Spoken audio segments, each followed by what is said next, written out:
please just say, oh, got it, we're being live streamed. Can you please just say that you're here today? Ms. Wareham?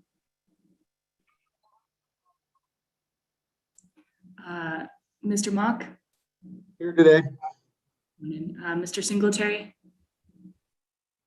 And Ms. Utterback Norman? Here. I think I just saw Karen and now I don't. So maybe one more second here for her to join back in. But we can go ahead and get started. I'd also like the two phone callers to introduce themselves just so that we get you right on the meeting minutes here. I've got a phone number ending in 2125. You could please introduce yourself. Yes, this is George Glazer with Pinyin Ridge Mining. Can you hear me? Yes, I can. Thank you very much. Thank you. And another phone number ending in 9936. Hi, this is Pete Dronkers with Earthworks. Great. Thank you both. Okay, I guess our next matter of business, and I'm hoping Karen can join back in here real quick, is we'd need to approve our meeting minutes. Let's see. Maybe we can skip that for a second while Karen gets reconnected. And if you don't mind, Mr. Mock, could we start with the executive director report and just kind of skip around a little bit? Sure, I can even filibuster if you'd like. Great. Good morning, Madam Chair, members of the board, Director Brandon. Tim Mock, Deputy Director for Department of Natural Resources. Bear with me just a quick second here. We've had I think a pretty exceptional legislative session this year that just recently wrapped up, and just kind of want to go over some of the highlights here for the organization. Some of which you might be catching in the news these days. Yesterday, the governor signed a couple of bills, including the Keep Colorado Wild Pass. And what that does, I've talked about this a little bit, directs the Colorado Parks and Wildlife to create an optional low-cost Keep Colorado Wild annual pass to increase our access to our state parks. Your normal annual state parks pass is about $80 to $120, depending on the product that you get. And we think that by tying park passes to vehicle registrations, we can actually cut that price in half, if not even more. So we're looking at a pass somewhere probably in the ballpark of $20 to $40 for state parks. That funding will not only help our state parks, but also our outdoor spaces and wildlife, provide opportunities for like shuttle services, timed entries, systems, and other types of tools that'll help us manage recreation in our backcountry and on our state parks and lands. Also, in regards to the Colorado State Parks and Public Lands in Colorado, we've got a bit of a stimulus funding here that invested roughly $25 million. 14.5 million for new state park infrastructure and developments, 3.5 for state park staffing and maintenance needs, 3.5 million for Division of Parks and Wildlife to implement its state wildlife action plan and the conservation of native species, $750,000 to the Colorado Avalanche Information Center to support backcountry avalanche safety programs, and 2.5 million to the Search and Rescue Fund, which DOLA, Department of Local Affairs, manages in consultation with Parks and Wildlife for backcountry search and rescue efforts. Also, what was created is called the Outdoor Equity Grant Program. It establishes an Outdoor Equity Board in Colorado Parks and Wildlife, which the purpose is to increase access and opportunity for underserved youth and their families to experience Colorado's open spaces, state parks, and outdoor areas. That was had some seed money funded to it to the tune of $1 million this legislative session. Regarding wildlife recovery and prevention on our lands and waters, we received $13 million towards forest restoration, wildfire risk mitigation, wildfire preparedness, and post-fire recovery efforts. 30 million boosted Colorado Water Conservation Board grant program to protect watersheds from the impacts of wildfires. Also sets aside funding for a statewide watershed analysis of wildfire impacts to provide targeted and strategic mitigation where needed most. $25 million for targeted wildfire risk mitigation and workforce development, with an emphasis on cross-boundary coordination efforts and landscape level forest management planning. And then we also created the Colorado Fourth Health Council. This is amending the Colorado Forest Health Advisory Council, brings it under DNR and puts it in line with the administration as we work through our forest health challenges. And so that kind of wraps up some of the big legislative accomplishments. Earlier this week, the Geographic Naming Board did meet and is continuing to consider 2 proposals naming, renaming private reservoirs in San Miguel County. Regarding the wolf reintroduction efforts, the first wolf stakeholder advisory group will be held this Friday, June 25th at the Salida Community Center. We will be posting Parks and Wildlife, if you haven't seen it yet, does have a wolf reintroduction and management website, and we will be posting the list of those SAG meetings for the most of this summer. And then for those that are interested in the Colorado Area's Natural Program, that program unveiled a new Visit a State Natural Area webpage, very popular. I would encourage you to check that out. It's initially featuring 15 state natural areas, and we'll be adding more that are conducive to public visitation. And with that, Madam Chair, that concludes my report, and I'm open to any questions. Thank you. Great. So that's a whole lot of work that got done. It's awesome and really exciting to see the funding in all of those programs, honestly. It is. Now the work begins. Yeah, right. Now there's money, let's do work. Any questions here? Okay, I'm not seeing any. Let's move into the division director report, please, Ms. Brannon. Hello, good morning. Jenny Brannon, division director.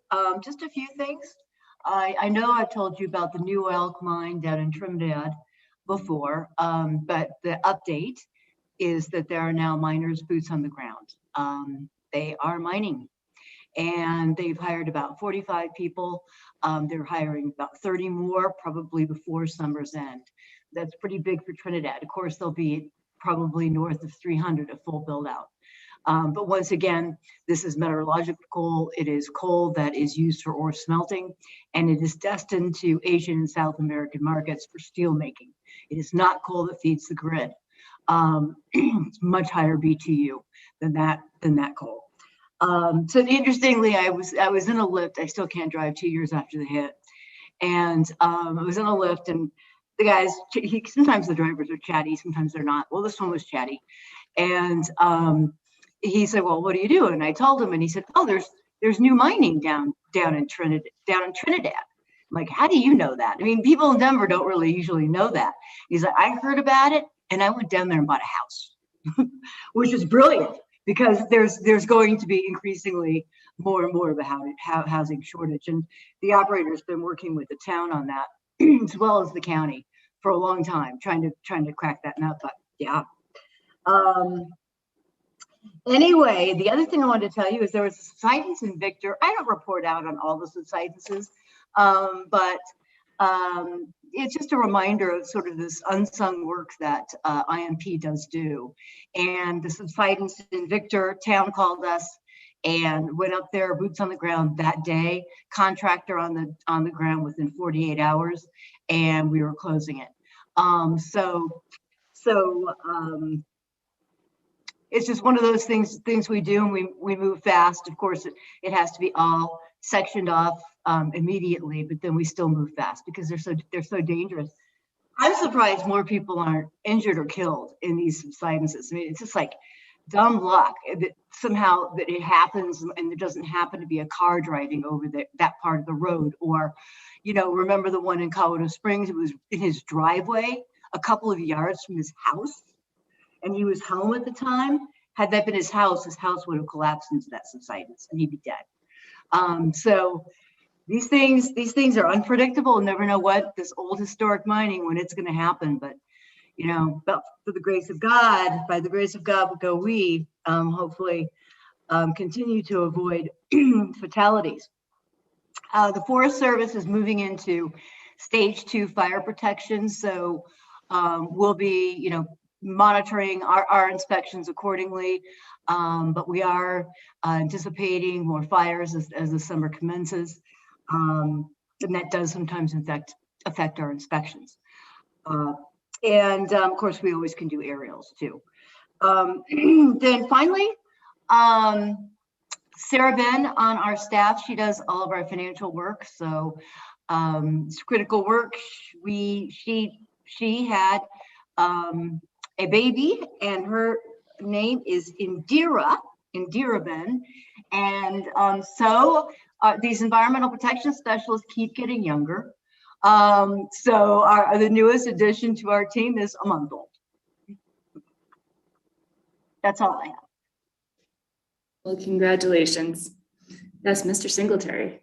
I just, I'm really excited about the New Elk mine. Just so people understand that the New Elk mine is sitting under what we call the Bosque del Oso, which is about 30,000 acres that we purchased a number of years ago from the steel mill here in Pueblo, and it's one of our great hunting areas in the state. But also Parks and Wildlife will receive a royalty from the coal mined underneath there, since they have the mineral rights underneath the ground. So that's kind of an exciting thing, and certainly Trinidad needs the jobs. And like you said, it's really not an impact because it's coke coal, which is going to go, for other things rather than creating electricity. So that's exciting to hear. I'm glad it's on the way.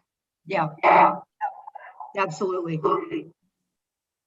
Absolutely. News all around. And yes, to your point of the IMP program kind of working covertly, but doing good work consistently. Yeah, right. They're a great team. Absolutely. Awesome. Well, any other questions or comments here? Okay, seeing none, I'm gonna kind of back up here. Now that all of us are on, could we please approve the May 2021 summary of minutes? Could I please get a motion to approve? So move. Thank you. And a second? Okay, thanks. All in favor, please say aye. Aye. Any opposed?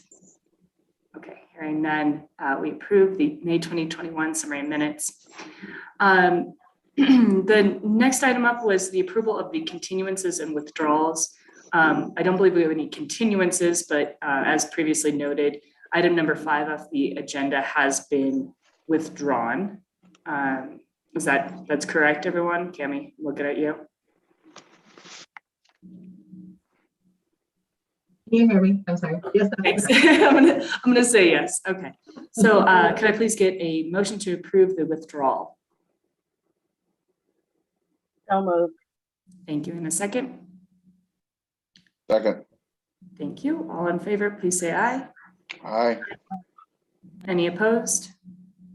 Okay, great. So I believe our next action item here is board action number 6 on our agenda for file number M-1980-055HR. And I think we're here mostly for a discussion on this closure, but I guess if the division has a short presentation, we'd be ears open on that. Yes, thanks, Madam Chair. Jeff Hugates here on behalf of the division. Can you all hear me okay? Yes, we can. Thanks. Okay, I'm seem to be perpetually having internet connection problems. So if I lose you, my apologies in advance. Yes, this matter relates to a request from Pinyin Ridge Mining related to the Topaz mine, which, if the board remembers, that's one of 5 of their Sunday mine complex mines. I'm just going to give a brief kind of introduction. Staff does not have a prepared presentation. We've really been kind of minimally involved in some of the discussions on this, but I'll tee it up and then either hand it back to you, Madam Chair, or I know Fred Aldridge is on the call. This is a request submitted by Pinyin Ridge, so maybe it's more appropriate to hand it to him. So this, as the board has seen in your board packet, this is a simple request, but it does have a fairly complicated backstory. I'm not going to get into some of those backstory issues or kind of re-discuss or relitigate the hearing that this board heard last summer, then again, I believe in October, November of 2020. The request is really it's straightforward and simple. It relates to the Topaz mine, and Pinyin Ridge is requesting that the board confirm or order that, as it relates to the Topaz mine, that the mining operations be terminated and that the Topaz mine be placed into final reclamation, and that they will commence reclamation in compliance with the statutory regulatory requirements under their approved reclamation plan. So you'll hear from the other parties today. As I said, the division was not involved in discussions related to this matter, but they are supportive of this request. This is part of what the division was seeking from the board last summer, is to place this mine, although we asked for all 5 mines, but specific to Topaz mine, that this mine be placed into final reclamation, that the mining operations be terminated, and they commence reclamation work at this mine. And that seems to be what they're requesting now. Just some additional procedural background. Typically, these types of requests or notices are handled at the staff level.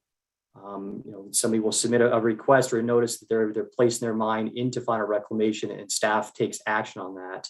In this matter, it's my understanding that because this relates to pending litigation between Pinyin Ridge and the board, that there was some desire to have this go back before the board, resulting in some form of board order. Again, I'll leave it to the parties to discuss kind of the aspects of the process here.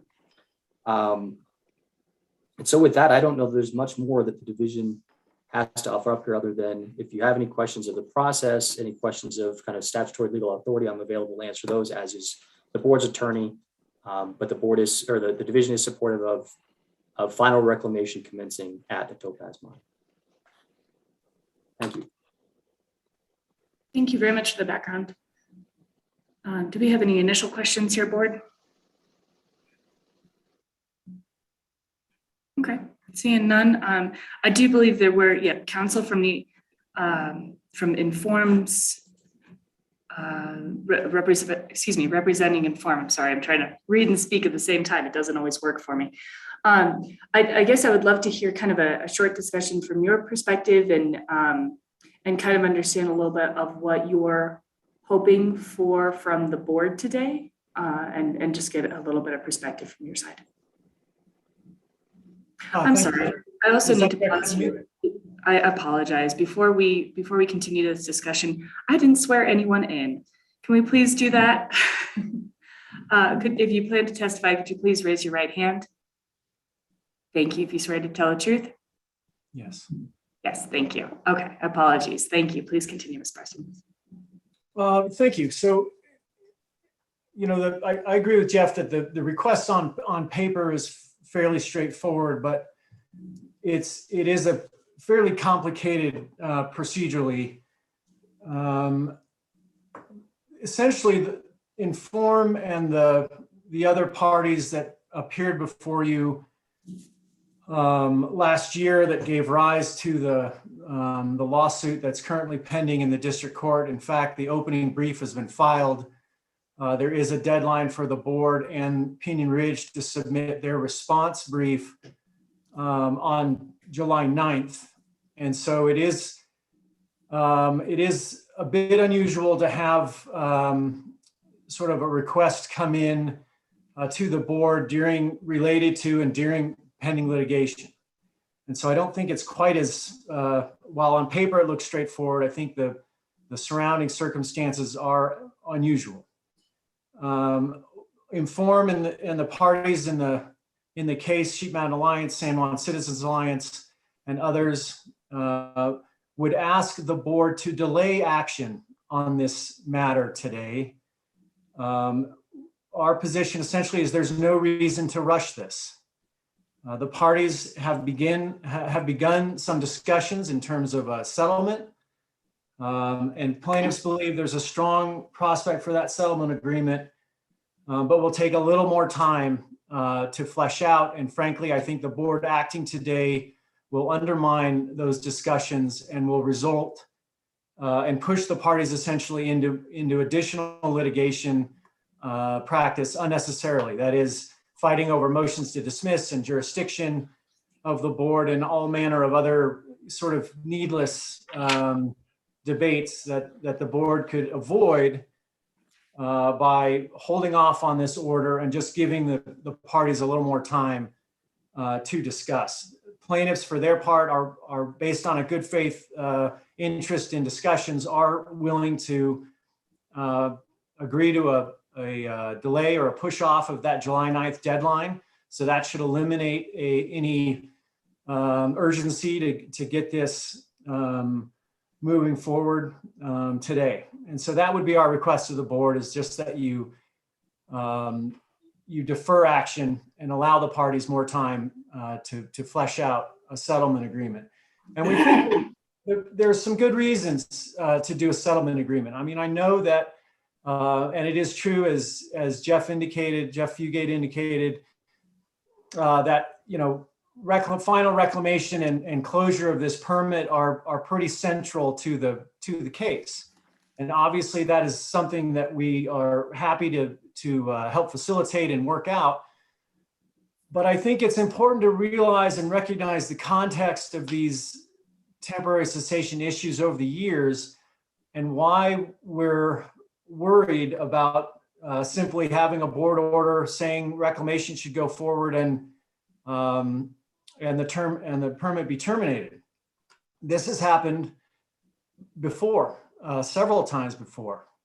For instance, in May of 2014, we're talking over 7 years ago, there were permits for the JD5, the Burrow, the Hawkeye, and the Ellison mines were all subject to a board order agreed to by the parties and form included to put those mines into termination and final reclamation, and not a single spade of dirt has been turned in reclamation of those 4 mines. And so that's a perfect example of, 7 years later, we're still waiting for reclamation to even commence on those mines. Now there's been some Department of Energy issues in terms of an injunction that was dissolved in early 2019. So it's while some of that 7 years can be attributable to an injunction, which I think there was a difference of opinion as to whether that prevented reclamation. We thought it did not. But anyway, the last 2.5 or 2.25 years, there's really no, in our mind, any good reason that hasn't gone forward. In addition, in February of 2020, so approximately 1.5 years ago, the Cotter Corporation submitted a letter to the division asserting to change its status from active mining. In fact, asserting that it was foregoing any application for a second 5 years of temporary cessation, so that it would now be into final reclamation and permit termination mode. And that was for 10 different mine permits: the JD6, the JD7, the JD8, the JD9, the SR11, the SR13A, the SM18, the LP21, the CM25, and the Mineral Joe claims, all separately permitted. That was in February of 2020 that temporary cessation was ended and put into, these permits put into final reclamation. Again, not a spade of dirt has occurred. Nothing has occurred to reclaim those mines. And there's been a succession of operators over there. And even recently, the annual report on 4 of those mines, new annual reports have come in 2021, and the company that succeeded in operation is now asserting that they're not in final reclamation, and they are in fact in temporary cessation. Okay, And so I'm gonna summarize here just from what I'm hearing. And just not. Go ahead. one more example, if I might, and that's the Van 4 mine, which is owned by Pinyin Ridge Resources. There was a board order on March of 2020 ordering final reclamation to occur.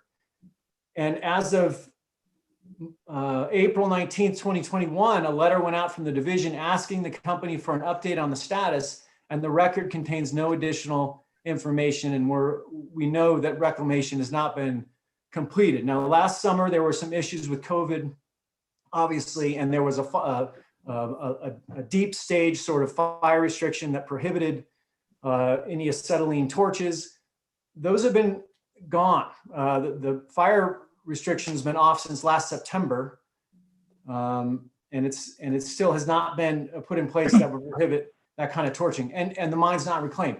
And so what we want to do is to make sure we can figure out a way, and I think we can work with the division and the board's lawyers and the counsel for the company to put in some common sense provisions that ensure, for instance, that the same company can't come back in and apply for a new permit on the same site immediately, essentially any time after final reclamation is approved by the board, and just so they can't just come back in for a new permit, which, you know, I think the company will tell you that they, at least last discussion with us, they were not willing off the cuff anyway to agree that that's necessarily required. So we want to try to work that out to make sure that we're not again stepping into a situation where we get a nice order from the board, but it actually has very little practical effect out on the ground. We're looking for actual reclamation, and I have no doubt, and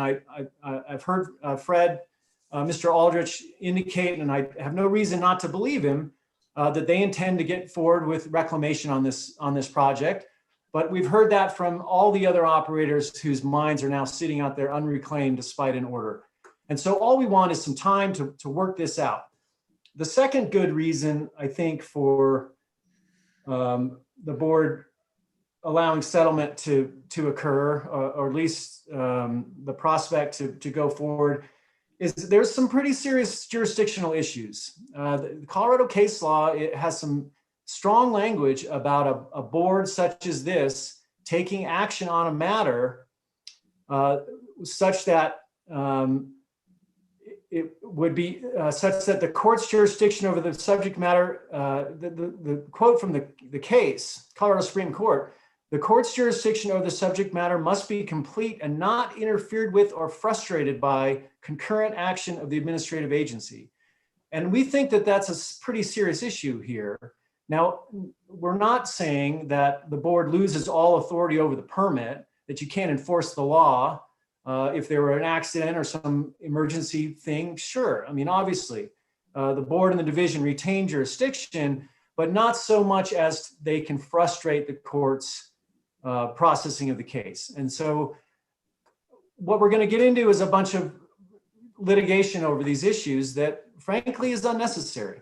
And so we would simply request that the board defer action on this and give the parties a chance to work out a settlement, which I'm very confident we can do. So sorry to go on so long, and I do appreciate you giving me that leave.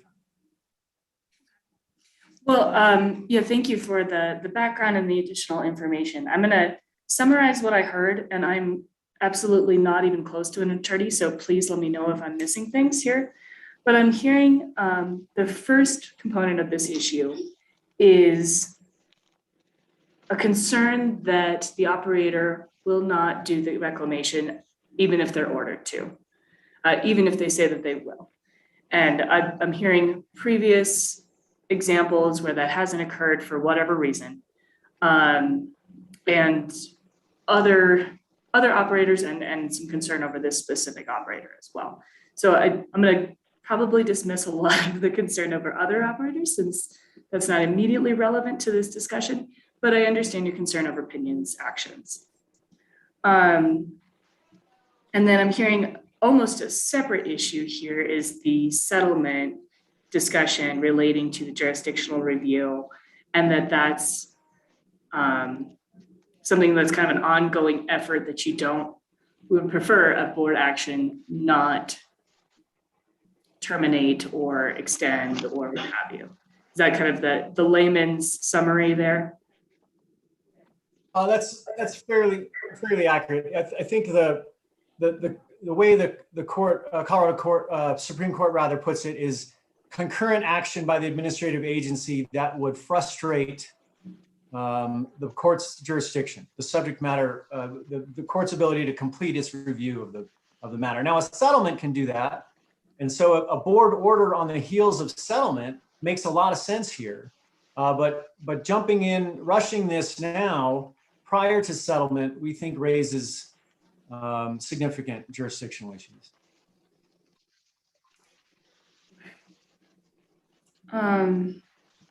Let's see, I'm gonna pause here for a second and ask if any board members have questions or thoughts that they want to voice at this point.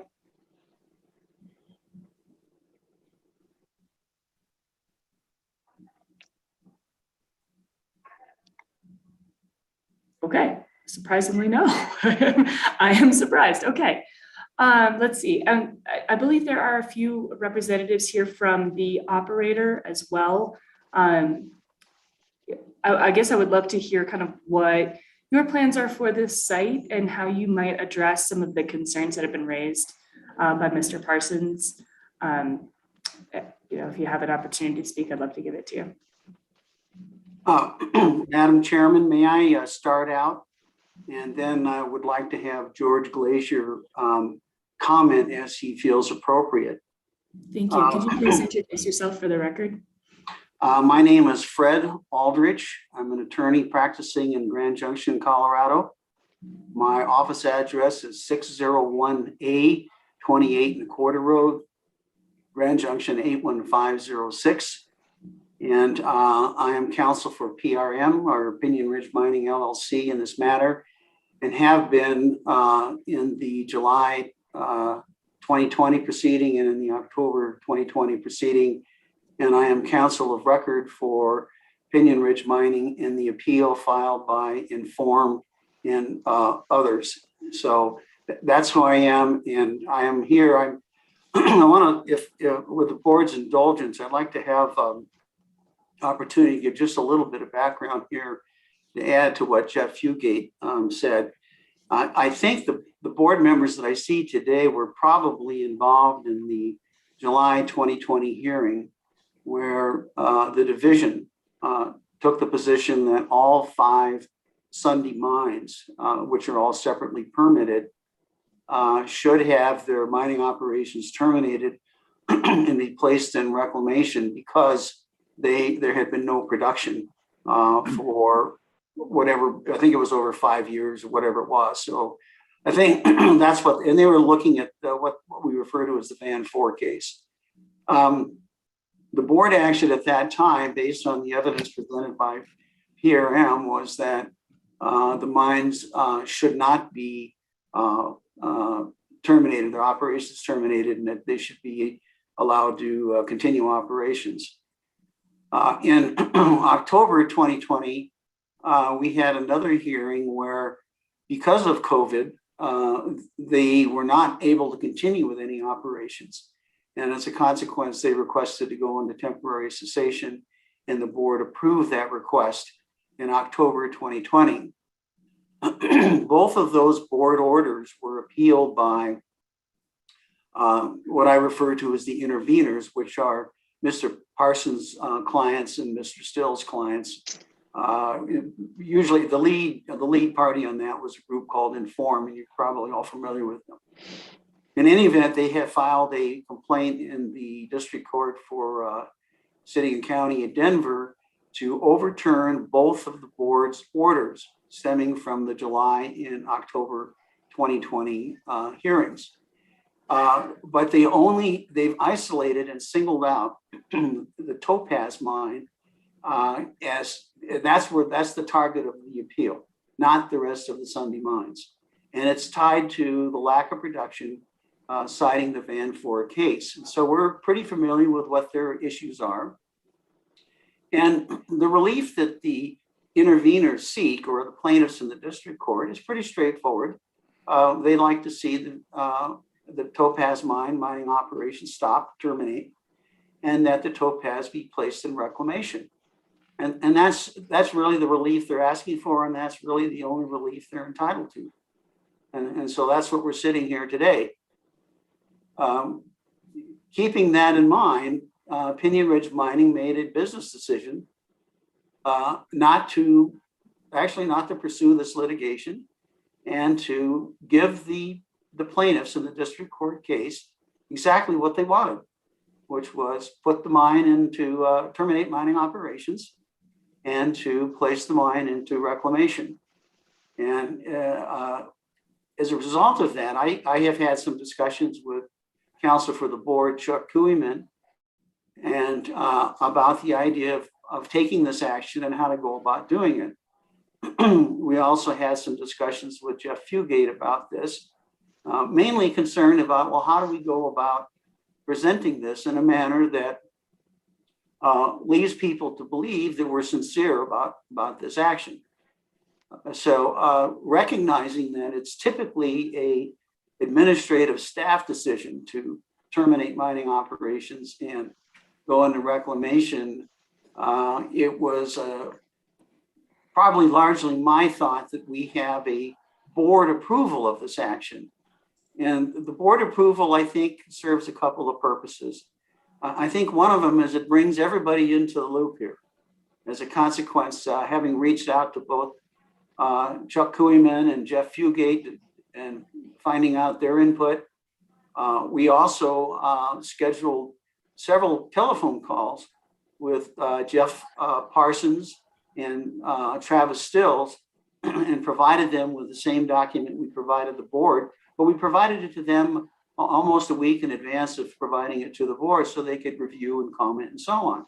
And we had follow-up discussions after that. So PRM has tried to be very transparent about this process, largely again to let people know that we're sincere in our action and that we're not trying to pull a fast one on anybody. So that's kind of leads us to today. Let me talk a little bit about this lawsuit that Jeff Parsons mentioned. These lawsuits, as you probably are well aware of, are basically lawsuits based on the record where parties brief their position. Inform has already filed their brief and taken their position, which is concurrent with the complaint they filed. The responding parties, namely Pinyin Ridge Mining and the board itself, have not filed a response. We, Pinyin Ridge, think that filing a response would be a complete waste of attorney's fees, both for them and for the board, in addition to which there'd be additional attorney's fees for Inform in that group by filing a reply. And depending on what the court says, what the district court says, it could go on appeal. And then we have more briefs and more attorney's fees. We'd like to short circuit that and end that process now. And so the proposal that I made to Mr. Parsons and Mr. Stills was, why don't we just stipulate to the dismissal of the appeal? We'll have this board action, which will, the board action is not a mandate so much as it's a demonstration that we recognize and acknowledge your sincerity in what you're doing. And so we would dismiss the appeal, save everybody a lot of time and attorney's fees, and move forward, and Inform will have achieved what they sought in the appeal. There's nothing else they can get in the appeal. So now what has come up, which leads me to some of the heart of the comments by Jeff Parsons, who, by the way, I greatly respect. He's a very professional attorney, and so I have enjoyed the interaction with him. It is clear to us that the interveners want to go beyond the relief that is available to them in the district court. For example, they would like to see Pinyin Ridge Mining stipulate that they're not going to re-permit the mine. Well, as it stands today, they can re-permit the mine. They would have to re-permit under current standards. They'd have to re-permit and have review by the board.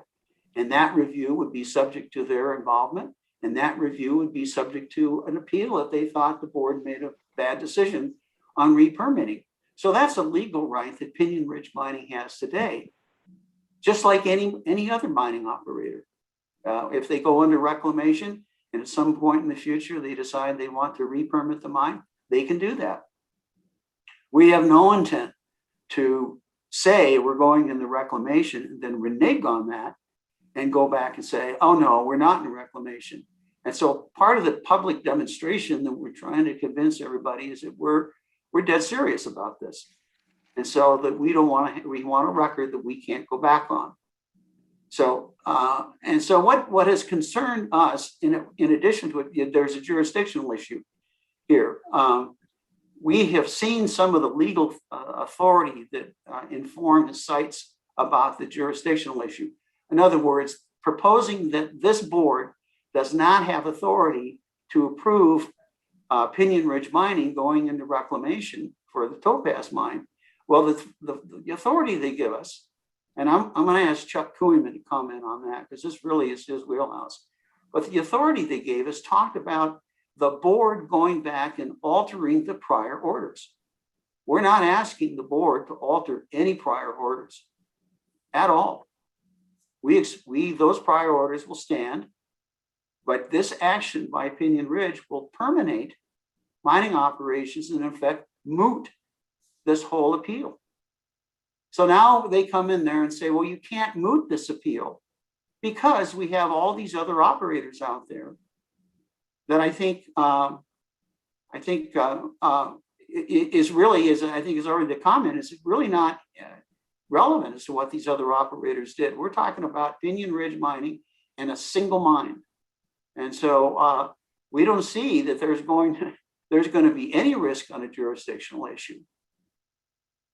Now, why do we want to do this now? Why do we want to do this now? Well, I think with all due respect to Jeff Parsons, I don't think that opportunities for settlement are very good. They're asking Pinyin Ridge mining to do things that they're not required to do. They're asking Pinyin Ridge mining to grant them relief that's far above and beyond any kind of relief they could get in the district court. And so they're saying, now you come to the table and you give us these additional things, then we'll agree to dismiss the case for mootness. And we're simply not going to do that. We're simply not going to do that. Pinyin Ridge is a subsidiary of a publicly traded company. We can't just agree to freeze that mine forever. That would be a waste of our assets. And there may be a time in the future when uranium becomes a very viable mining product. We may end up, not all operators own their mines forever. We may end up selling them. So the point is, we're not going to tie our hands in the future as to what to do with a Topaz mine. But what we can tell you is whatever that is done in the future is going to be done subject to the current standards for re-permitting the mine, whatever they may be.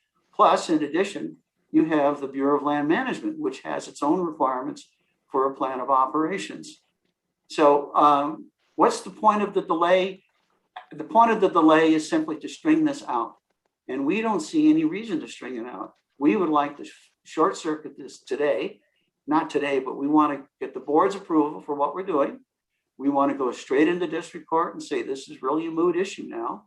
And then if Inform wants to fight us on whether it's moot or not, and on these other peripheral and not really related issues, they can go ahead and do it. But our position is we'd really like to get this done and save everybody just a whole lot of time and attorney's fees. So the other thing I would like to do is if Chuck Kuhlman is willing to do this, is comment a little bit about the jurisdictional manner and how it affects the ongoing board authority. Is that okay with you, Chuck?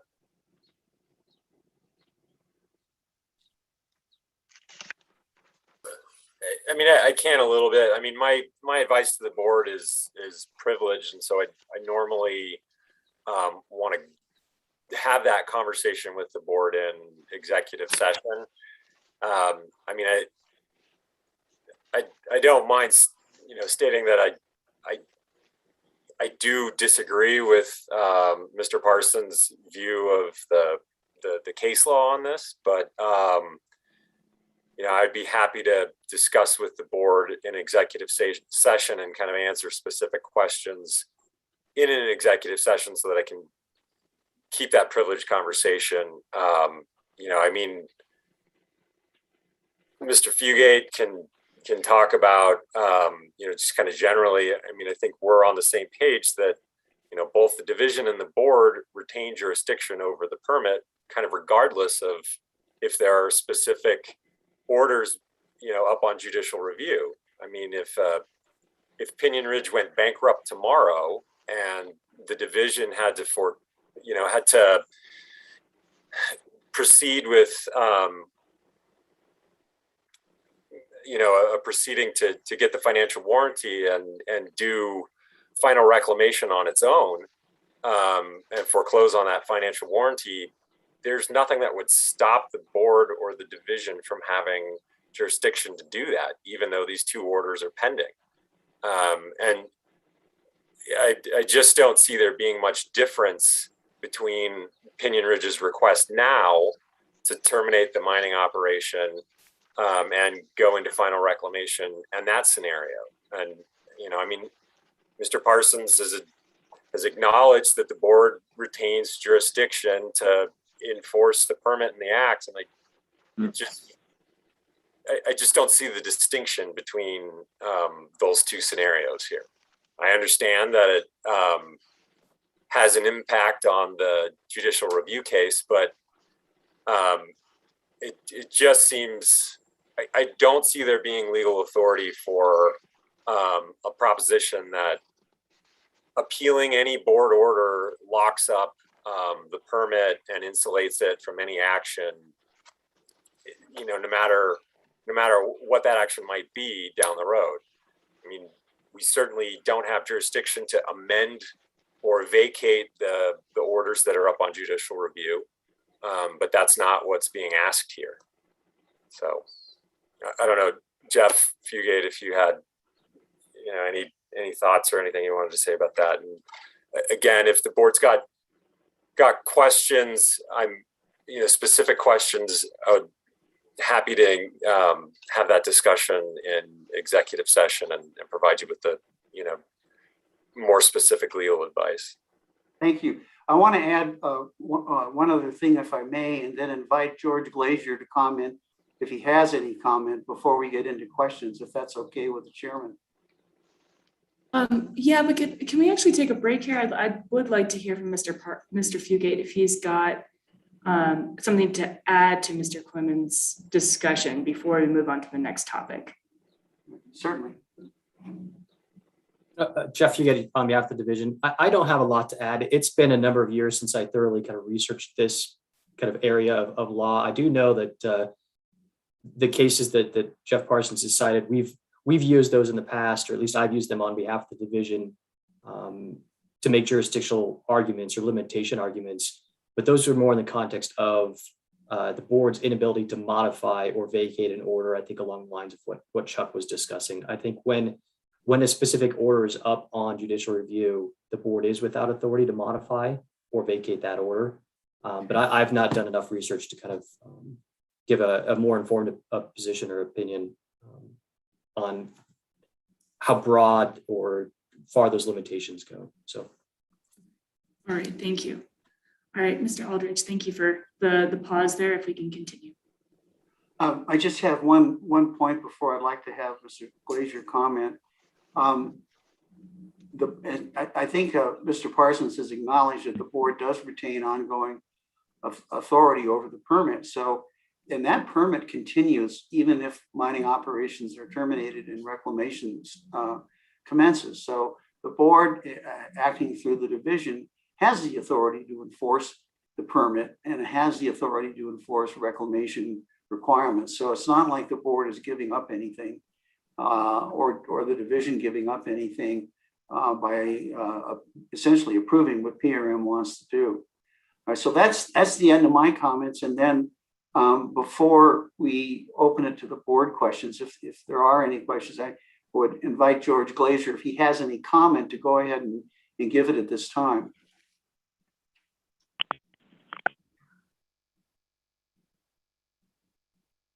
You're muted, George. Okay, there you go. Yes, this is George. Can you hear me? Yes, we can. Well, first of all, I'm George Glazer. I'm the president of Pinyin Ridge Mining. My address is 31127 Highway 90, Nucla, Colorado. For the record, I just want to state that Pinyin Ridge Mining is the owner of the Van 4 mine, which was ordered to go into reclamation. We started reclamation shortly after that order and have been continuing reclamation, only subject to obviously two things. We had to shut down because of COVID, and we had to shut down the operation because of the fire ban. This winter, we completed the tear down of one building completely. The other building is almost gone. We removed all the power poles, the transmitters, and everything, transformers. We've done extensive work at the mine. Now, the letter that Mr. Parsons referred to in April, we did not receive that letter for whatever reason, post office or an invalid email address. I was called by the representative of the division on Monday to ask about that. I responded immediately, and he sent that letter request to me, and I received it yesterday, and we will respond. But the Van 4 reclamation is ongoing. I don't know about the other operators that Mr. Parsons talked about, but Pinyin Ridge is reclaiming the Van 4, and it will be completely reclaimed within the time frame required. As to the request to go into reclamation on the topaz, that's strictly a business decision. Rather than spend money on litigation, we simply will go into reclamation, and over the period required, the mine will be reclaimed. So that's our plan. I don't know much more to say about the topaz, but that mine has a bond up, and if we reclaim that, obviously we get our security back, our bond. It's a cash bond that's reviewed every year, and it's adequate to do the reclamation. And somebody mentioned if we go bankrupt, obviously you would take over that. Well, the bond is adequate, and we see a good reason to reclaim the topaz at this point. Doesn't mean we wouldn't want to re-permit it down the road, but it certainly is time and the business decision right to reclaim the topaz at this point. So if there's any questions, I'd be happy to answer them. Yeah, I just have one question, Mr. Glacier. Do you foresee any delays if you were able to begin reclamation at the topaz? Well, the delays would be related if COVID, obviously if the governor decides to shut down, as he did before, we were a non-essential operation. If COVID re-emerges for some reason or another pandemic, an order of the governor would stop us. That one, there is surface facilities that have to be taken apart. The fire danger is always a concern. One of the reasons we haven't finished the building tear down at the Van 4 is because of the high wind conditions in western Montrose County all this spring. And using cutting torches to tear the steel structure down would be very hazardous because of the fire danger, even though there's no ban on fire now. We do not want to even risk causing a fire. The country is so dry out here in western Colorado.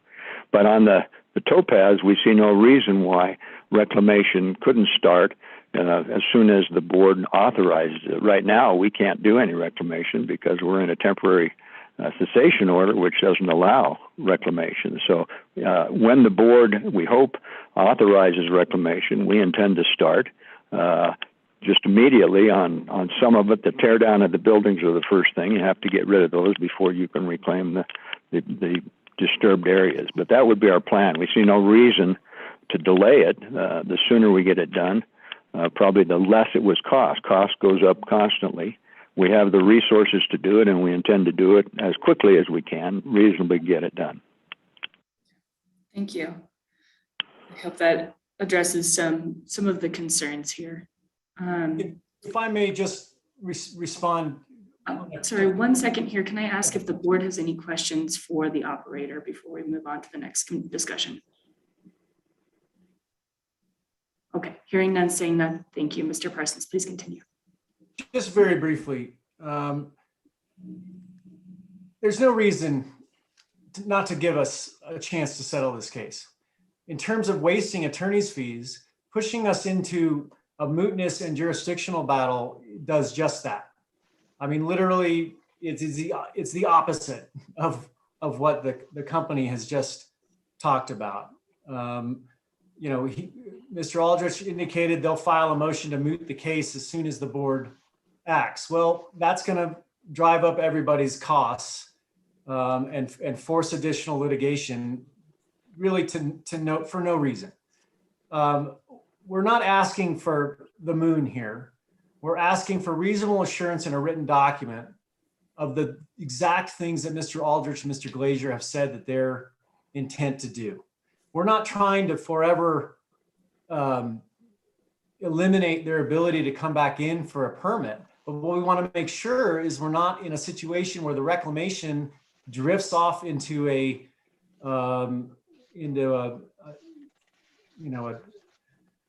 cast aside and a new permit comes through, and then we have to fight over that without ever having seen the reclamation occur. It's not all that complicated. And it certainly isn't worth rushing this through today when we could wait a month and see if we can reach this settlement and do it then. I mean, I think everything that the company has indicated actually points in favor of allowing the parties a chance to settle this case. Thank you. May I respond to that briefly?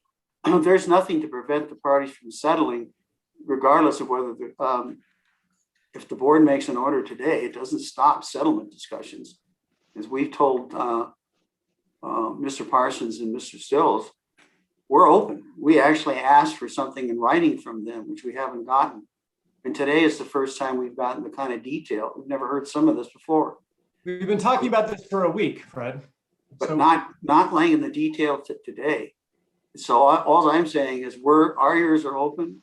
An action by the board today approving the termination of mining operations and reclamation does not prevent the board from agreeing to a settlement now, later, 2 months from now, if in fact inform can present something in writing that we think we can agree to, we'll certainly work with them.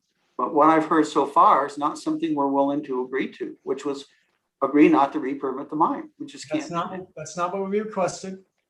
And I'm letting the board know that doing an order today will frustrate, if not eliminate, the ability to settle, because we will then be in litigation over jurisdiction of the board and mootness of the case.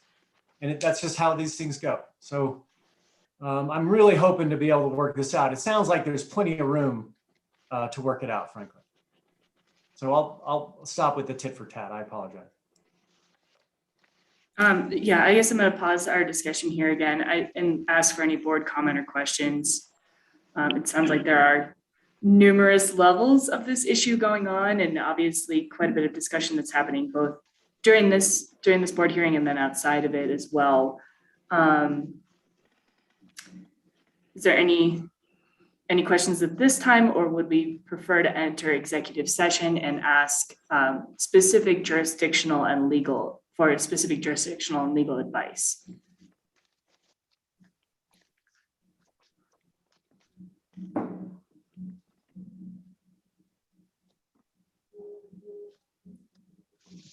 Okay.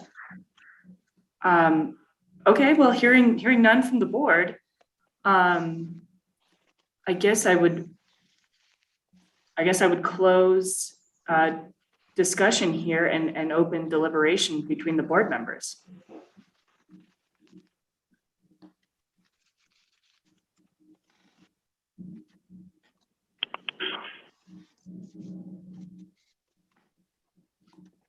I guess I just want to open with some comments that I appreciate, that it sounds like I always appreciate the dialogue, and I appreciate that while this is typically a staff issue, the opportunity to be transparent in front of this board, both between, the interveners and the operators and the division, I think that that's some of the purpose and the learning of this. Personally, I still find this a little confusing in that now essentially the interveners are getting what they originally asked for. And I appreciate, Chairwoman, just saying to to say that other operators haven't done reclamation isn't really a fair characterization to put on Pinyin Ridge. So keeping that, out of the conversation here.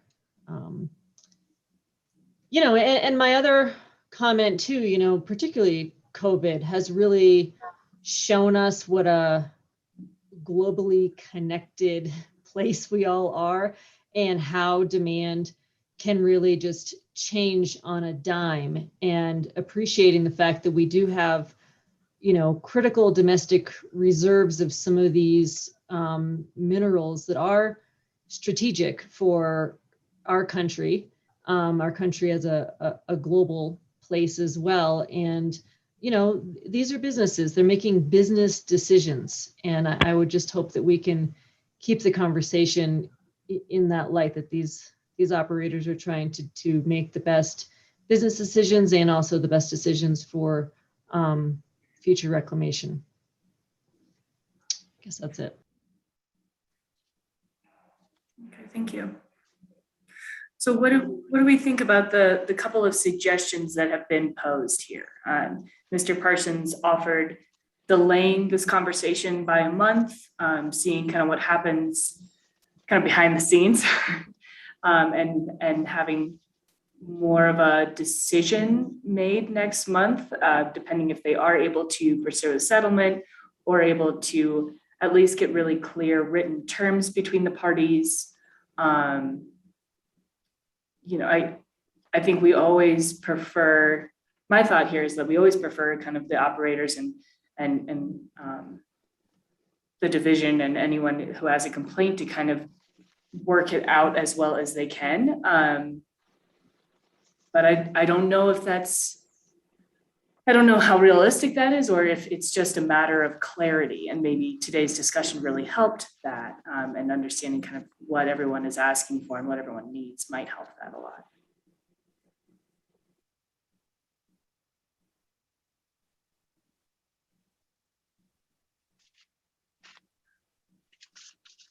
Oh, Ms. Norman, you're on.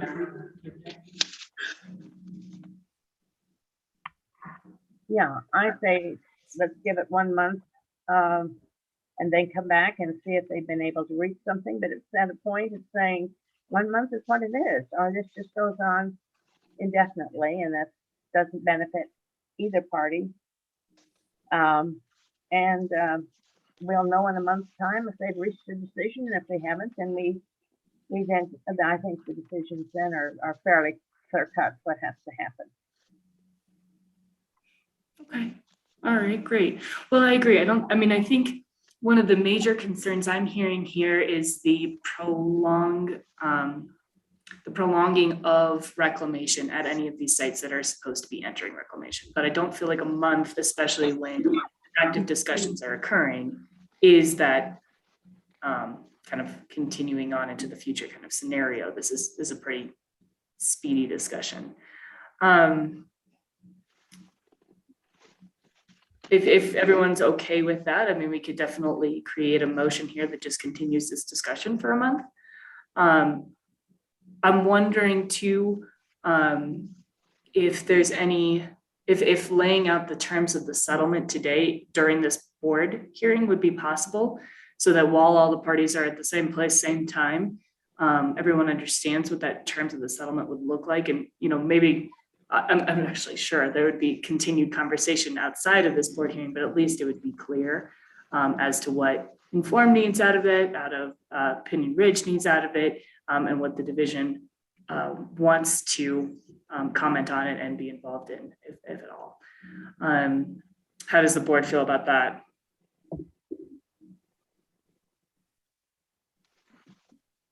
Yeah, I think that's fair. I was just thinking out loud, we've got a pretty small board at this moment, and I just want to make sure that if we're pushing things out to next month at this current state, we've got to make sure we have all of our board members present for the July meetings, if we were going to make board decisions. And I just maybe want to get that out in front, being that it's summer and a small board. I don't want people to think that they're going down the path of making a decision only to have it, need to be moved to August or September, because it creates a a board order. Now, I also understand that the intention was to have this conversation out in front of the board now. So maybe this doesn't necessarily need to be so much of an issue if staff and everyone is able to kind of say, hey, we aired our feelings and we had these conversations, and, it helps people be a bit more efficient with their time, maybe if the interveners and the operators are able to, just work with the division between now, and maybe it doesn't even have to be a July discussion. Okay, yeah, great point. I believe our next board meeting is scheduled for July 21st. Do any of the board members here know that they would have a conflict at that time? I do know that I have a conflict. There's a chance if I can, I have a flight right in the middle of that was the only one available. I tried to do everything I could to avoid it, but there's a good chance I'm going to be, stuck, but we'll see. There's a chance I'll be able to call in, but I just want to be open about that and say that with the number of board members we have right now, we need everyone here for a quorum. Yeah, absolutely. Okay. Okay, well, let's see. So that does pose a challenge. It means that probably in July, we would not be able to make a decision. It means that would probably get them pushed to August, and then we're looking at a 2-month delay, unless the parties were kind of able to make a decision outside of this board meeting between themselves. So to sort of support that effort, maybe we open discussion back up here again. And I guess, Mr. Parsons, I would ask if you have it available, I'm not putting you on the spot too much. Do you have kind of a summary of the terms of that settlement agreement that you would like to bring to everyone's attention today, so that everyone's clear on that and maybe helps the discussion occur in the meantime and you're not waiting on us?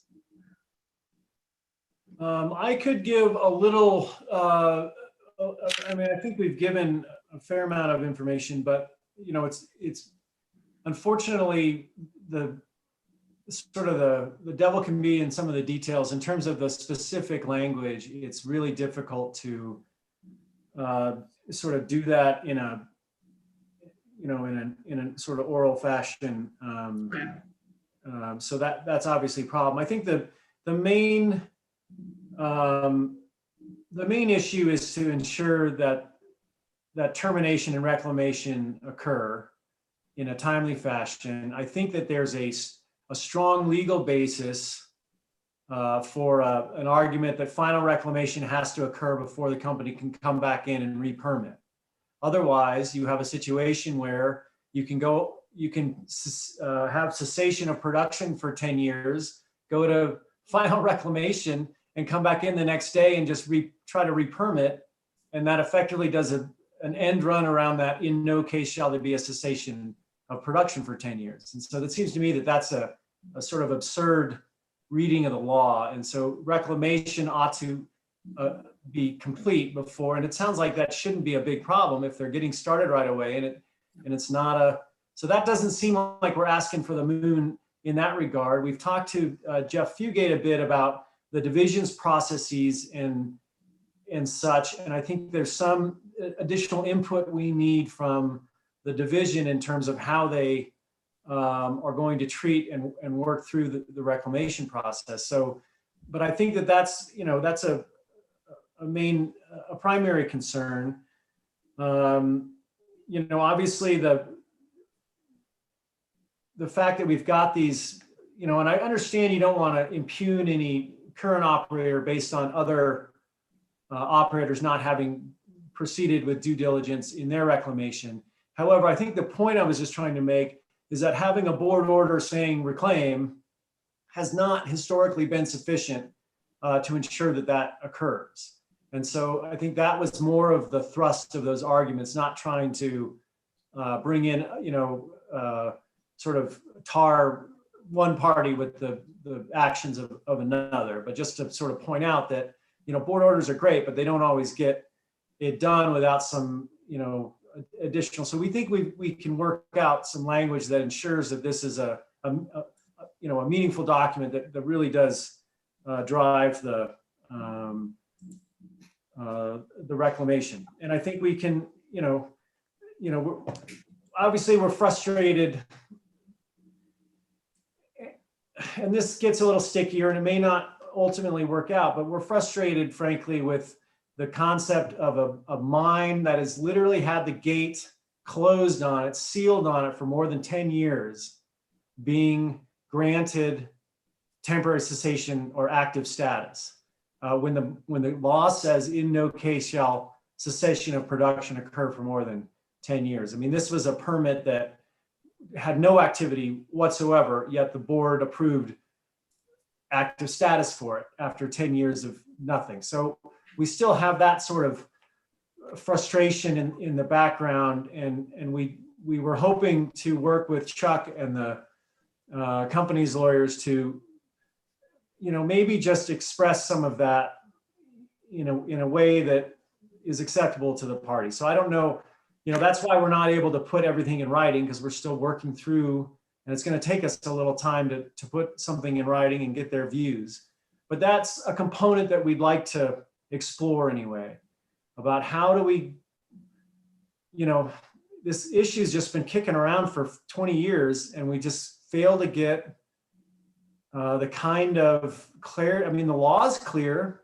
We just don't seem to be getting the action on the ground that's necessary, that's required by law. And so that's one of the stickier issues, and it may not be possible, but we'd like to explore it. And of course, we're willing to dismiss the case if we can get those sort of assurances. And I think Fred has indicated that he'd like to be transparent, and they are, and they're coming in. And so I think, we're sort of thinking along the same lines. I think we can probably do that. And frankly, I think that the division can, I mean, in the Cotter cases, for instance, it was the division that did that in terms of final reclamation. Now, obviously, as I mentioned, there's been some problems with sort of what's happened since, but as Fred pointed out, I think, and Jeff, I think also mentioned, typically this is a division action. And so I think if we could settle all these things, it may be that the board, further board action is not required. So I'm sorry, Jeff, I see your hands up. I'll let you take over. Madam Chair, is it okay if I address or respond? No, I think this is helpful discussion. Sure, and I'm apologies in advance if I'm contributing to kind of the, ongoing discussion. I guess obviously the division will engage however the board kind of directs or asks the division to engage. I'll work closely with Russ and Ginny on how to have these conversations. For this particular matter, it's division's in a strange posture because we are not a party to the litigation. And so although we can contribute and participate in settlement discussions, we're not a party. And so we can't really play a role there. I guess what I want to make sure and maybe get some clarification is that Jeff, you and your clients are not trying to solve the issues associated with temporary cessation through settlement of this case. As this board's aware, and you'll hear from Russ shortly, we are in process on rulemaking related to production and temporary cessation and trying to clean up the procedures around this very issue. I think what the division has no appetite for is trying to shoehorn in a solution by settling this Topaz matter when we've got this pending rulemaking process where I think some of these issues, and frankly, maybe division authority, board authority, direction on how to tackle some of these issues can be better addressed and discussed there. Thanks. Understood. Yeah, I think that's a good point to add. We are going through this rulemaking, and I know it's a very long and difficult and tedious process that the division is putting quite a lot of staff and brain power behind. But hopefully a lot of what you are concerned about and frustrated by, as you mentioned, could be addressed and will be addressed through that rulemaking effort. It sounded like the first couple of points were very specific to this mine and this operator and this site. And it sounded very clear and manageable, and did echo a bit of what I heard from Mr. Aldrich and Mr. Glazer. So I hope, fingers crossed, that that's all good news. It does feel like that could be a productive discussion. I hear you on the challenges associated with temporary cessation, I think, that is one of the major components of this rulemaking, and hopefully we get more clarity on that process and how to enforce it. Okay, so I guess I did get a message that if we have 4 board members, we can make a decision. So as long as I guess Ms. Utterbeck Norman or a representative from NRCS and the other board members here today will be able to be at the July meeting, we could continue this conversation for a month and then make a decision then if needed, and the parties would not be waiting on us until August or later. So good news there. At this time, I feel like we've heard quite a bit of discussion on the numerous issues associated with this. I would like to make a board motion, even if that is only to continue. It sounds like there's quite a bit of continuing conversation between the parties here, and maybe an opportunity that, they could kind of find a middle ground outside of these board hearings. But I'd like to hear from other board members and hear how you want to approach this. Madam Chairman, may I address you just for a second here? One of the issues that we have a briefing schedule that it will be triggered before the next board meeting. And if the goal here is to avoid these legal fees, we need some type of firm commitment from Jeff Parsons and his group that we can postpone the briefing schedule while these discussions occur. And I don't know if the board could build that into their postponement motion, if that's what you're going to do. We just want to be sure that we don't have to write up a brief by July 9. That's basically the only thing I ask. Okay, thank you for letting me know that. I guess I would refer to Mr. Kleiman on that. Do we have the ability to write something like that into one of our motions, if Mr. Parsons is amenable to that? I think it could, if Mr. Parsons is willing to make that representation on the record, the board can't order him to, but could certainly put something in an order taking notice of that and kind of reflecting that that's, the agreement of the parties. I don't know, Jeff, you'd mentioned that was a possibility. So just kind of, Mr. Parsons, if you want to address that, that's fine with me. Sure. Based on a commitment from the board and the company to engage in good faith discussions, we're happy to postpone that deadline or agree to a joint motion or an unopposed motion or whatever it takes. Courts will grant that as a routine matter if all the parties are in settlement discussions, in my experience. Okay. So you're comfortable with that? Okay, go ahead. Madam Chairman, Yes. I have an issue that I need to, I guess, bring up. I am no longer a sitting member on the Colorado State Conservation Board. And the board wanted me to continue sitting on this, and which has happened in the past on the Mineland Reclamation Board, until a sitting member for the Colorado State Conservation Board could be selected to come onto this board. I have been notified that the Colorado State Conservation Board has elected a new member to come onto this board, the Mineland Reclamation Board. Exactly when that's going to be, whether that will be in July, I don't know. I am not privy to that information. It isn't being withheld from me. I just don't know that they have, formalized that. And so I don't know if this could be, I could possibly be here next month, still sitting, or there could be a brand new Colorado State Conservation Board member replacing me in this chair. I expect the Conservation Board will, in a timely manner, let the division and the Mineland Reclamation Board know when that new member is to come on board. Okay. All right. Well, thank you for your transparency on that.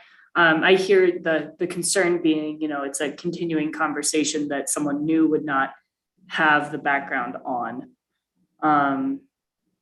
I guess to me that puts even more importance on these discussions between the parties outside of the board meetings, and my hope that those are successful. I guess knowing that, and being transparent and open about that, I'm going to take it back to the parties one more time. Do you guys have an issue with a new member, or a potentially Ms. Atterbeck-Norman, but potentially a new member of the Colorado State Conservation Board, being a part of this discussion if we were to continue it to July? Not for PRM. Okay. Mr. Parsons? Neither for my clients. That's feels like a fairly routine thing that happens. Great. Okay. All right. I appreciate that. Thank you very much. Okay. Well, it sounds like I'm summarizing again here, and please jump in if I'm wrong. It sounds like we have the opportunity to continue this discussion until July with the continuance of the briefing deadline, so long as part of our decision here and our motion here today as board members, all parties agree to continue discussions outside of these board meetings in the meantime. Is that fair? Is that what we've all kind of come around to here?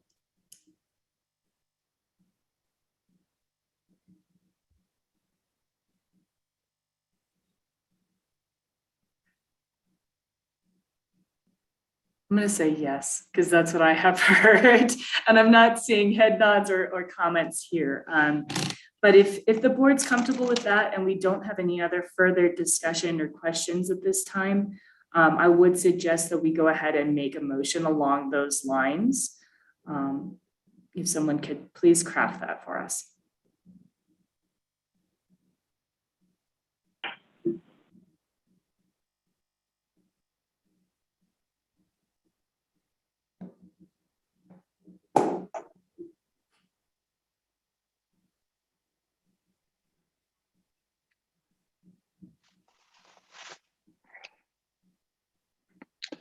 You know, I'd make a motion, but I think you summarized it very well. And I can't repeat what you said exactly. So I don't know if I could make a motion that reflects what you summarized. I thought that was a very succinct and good summary. If you want to repeat that, I'd be glad to put it in the form of a motion. Okay, thank you.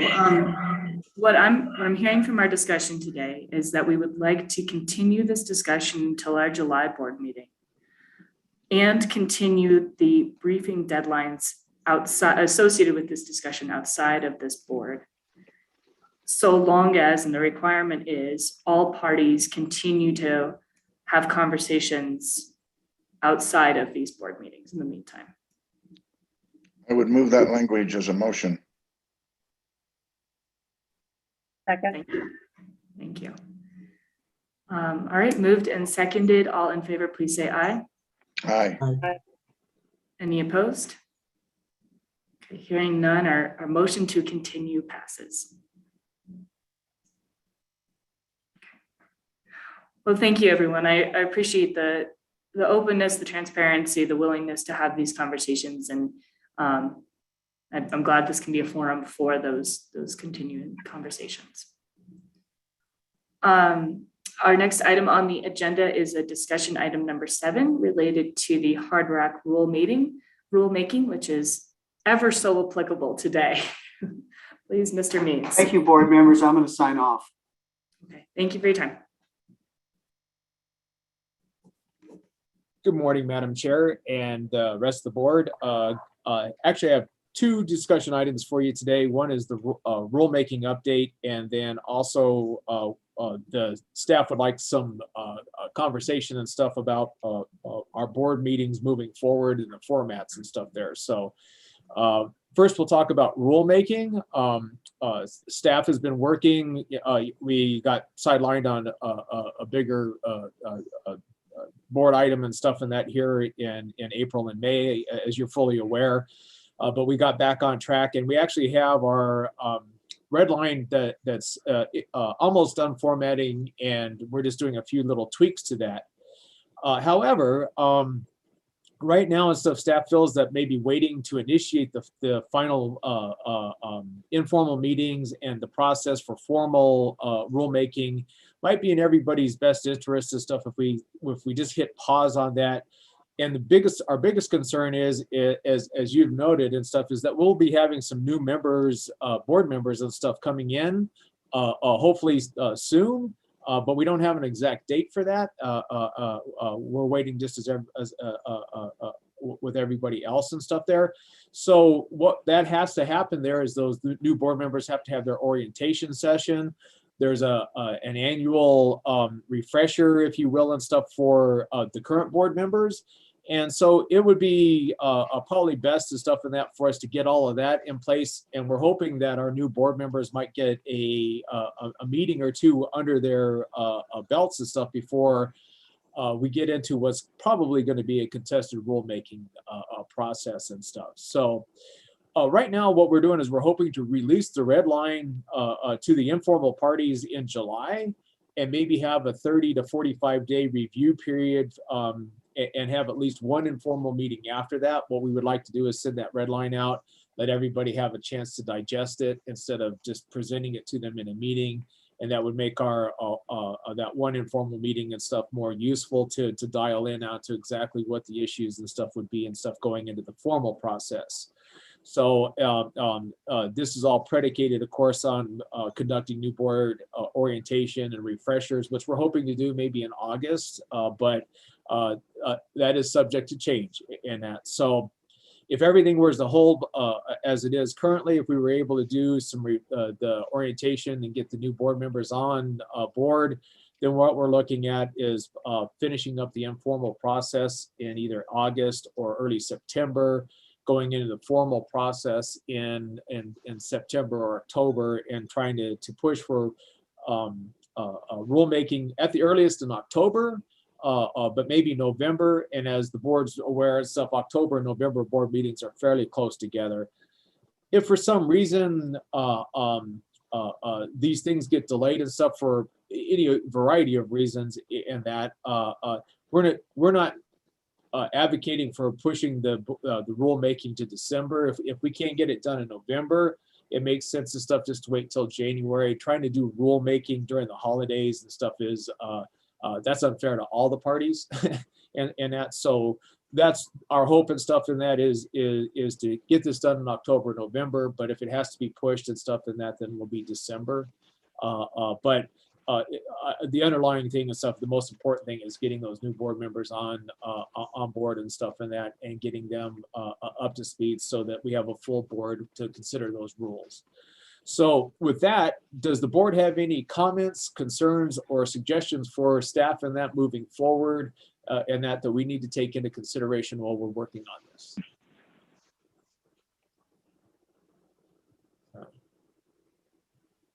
Okay.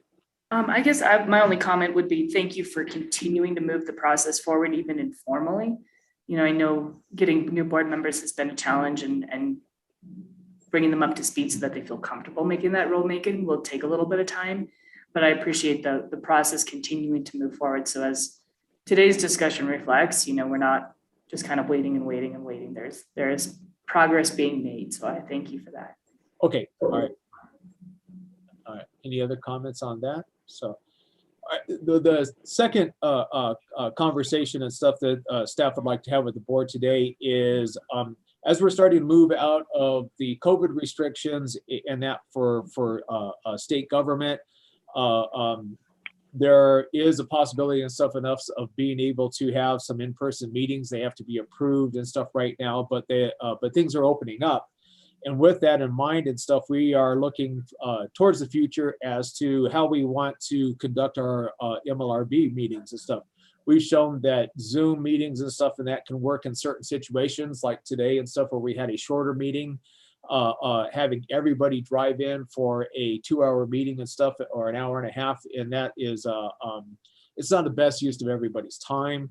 But on the other hand and stuff, in-person meetings and stuff for other issues and stuff are very important. So we're kind of looking for your thoughts on meeting formats. The division is kind of looking at a hybrid model where like the meetings today and stuff were short, those could be virtual. Maybe if we have a larger agenda, it's possibility of having a hybrid where we might have some people and stuff that request to appear by Zoom and others in person. And then of course, if we have something that's very contentious or the division feels and stuff and that the having everybody as much as possible in person and stuff and that would be the best way to go and stuff and that kind of make a I want to say game day decision. Under the current rules, anybody can request from the board chair and stuff for a telephonic appearance and stuff within 10 days of the board hearing. The new rules actually will modify that to not only a telephone, but also a video conference. This will really help out like folks and stuff in the Western Slope. It'll help with if there's bad weather or something and stuff and that with their efficiency for our meetings and stuff. So what we're looking at is the possibilities of sending out notices as required and stuff under the law and stuff and that for a formal hearing. And then maybe about 10 to 15 days out from that, make a decision and stuff as to what the format's going to be. So these are just some ideas and stuff, kind of some spitballing, if you will, but we would really like to have your feedback on that. And it's one of those things and stuff, if you have something right now, it's great. If you would prefer stuff to send us an email or something and give us some other thoughts and stuff on that's purely fine. I think that's acceptable. So with that, do you guys have any concerns or preferences and stuff as far as these meetings are and stuff moving forward?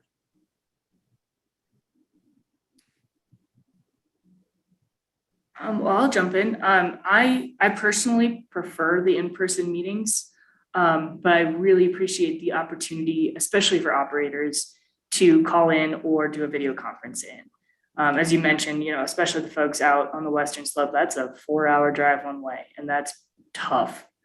So if, board members, I think maybe a flexible format makes a lot of sense.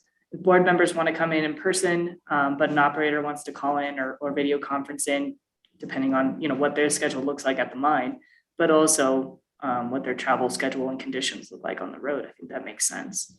I kind of miss the human interaction component of this. And I think a lot of what we do is incredibly case specific, and getting a chance to actually talk one-on-one with people is valuable to me.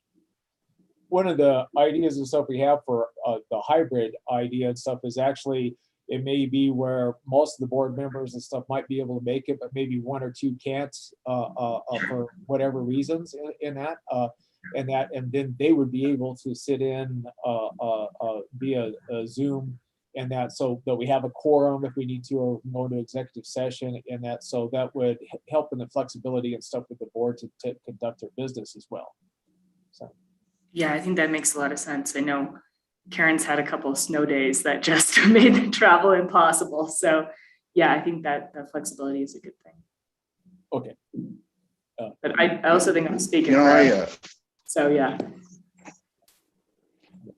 I think, one of the strengths of Colorado's government is our boards and commissions, because we're the intermediary between government and the population. And I think that's a strength, and it's important for me, I think, to know who my colleagues are. And it's also important to look a person in the eye when you're at a hearing, if it's that important. And I'm not saying that I'm not, when those meetings are short, like we had back, certainly I think there's going to be some elements of Zoom that are going to last forever, and that's not all bad. But, I think it's important to get to know each other. I think it's important to be able to, when you're sitting there and looking at a person and they're making their testimony, thoughts come to your mind, and you get a different feeling about the individual person. And that's kind of what we're about as boards. I think that's partly our role, is to interpret the difference between, the public and the government. So I guess I'd lean,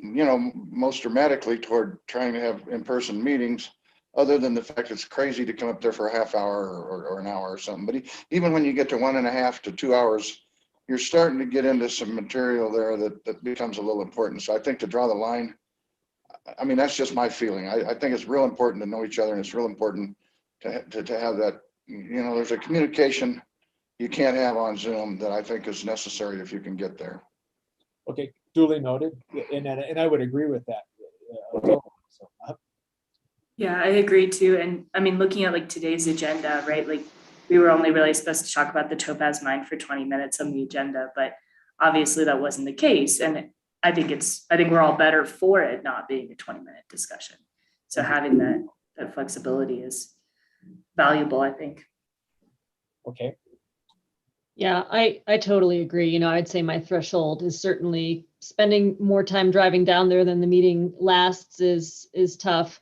But, you know, that's what we signed up for. It's totally worth it. And, you know, you were sort of saying, you know, playing it by ear. And I think if some of that stuff can be written into the rulemaking and there's nothing that's a punishment to the parties, the division and staff will be able to kind of understand that, you know, if a party's saying, look, I'm up here because I didn't pay my fees and I'm perfectly comfortable having that discussion on Zoom, great. If they're really adamant about wanting to be there in person, then, you know, sort of tailoring the meetings around what makes sense for the audience at hand. I've certainly missed the visual hierarchy that is such when you're in the room and actually can see, okay, these are the tables, these are the people, you know.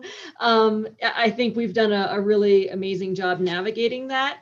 But, you know, I'm certainly looking forward to that. And to Mr. Singletary's point, you know, the opportunity to get to know each other, and certainly with new board members coming in, I think that those opportunities are critical, but we can avoid some traffic and snowy days. I'm all for it. Okay, duly noted. All right.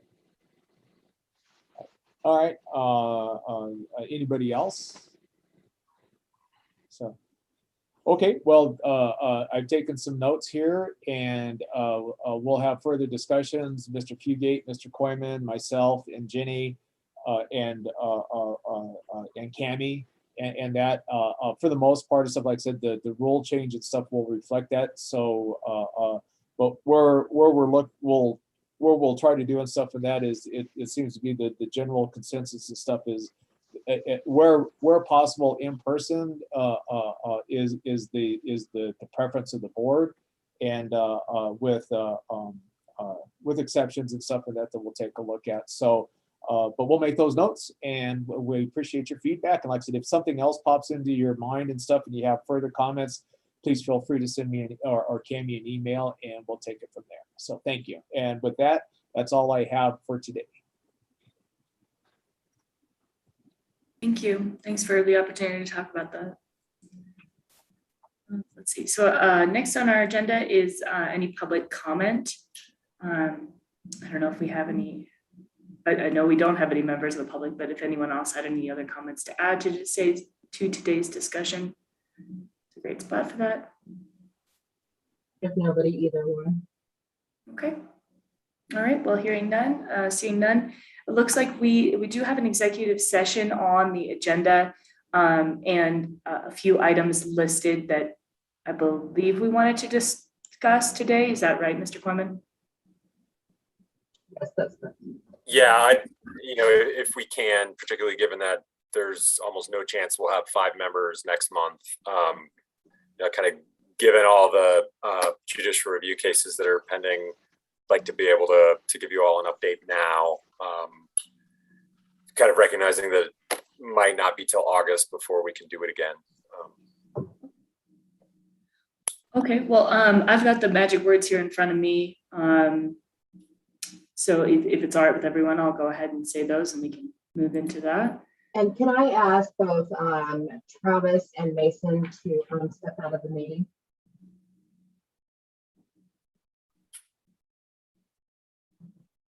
Sorry, say that again. In here. Can I ask you guys to please step out of the meeting, both Travis and Mason? Yeah, of course. Thank you. Will we know when the meeting comes back out of executive session? It'll be back on YouTube. It'll be back. Okay, so I can monitor there and sign off Zoom. Correct. Okay, thank you. So are we just staying on, then you're not sending us to That's right. break out. Hold on just a minute. I need to. Hold on, it's taking me a second to figure out how to work with this technology. Sorry about that. That's okay. I think I still have to say the magic words anyway, so you got time. Yep, go ahead. Okay, I move that the board enter into executive session for the purpose of discussing with counsel disputes that are the subject of pending or imminent court action, discussing specific claims or grievances, receiving legal advice on specific legal questions, and discussing matters required to be kept confidential pursuant to the Colorado way too fast, pursuant to the Colorado Revised Statutes, section 24-6-402, parent 3, parent A, parent 2, including Fontenary v. MLRB 2019 CV 034768, Fontenary v. MLRB, Fontenary 2, 2020 CV 34098, Fontenary v. MLRB, and Snowcap Coal 2020 CV 377, and Inform v. MLRB 2020 CV 33848. Could I please get a second on the motion?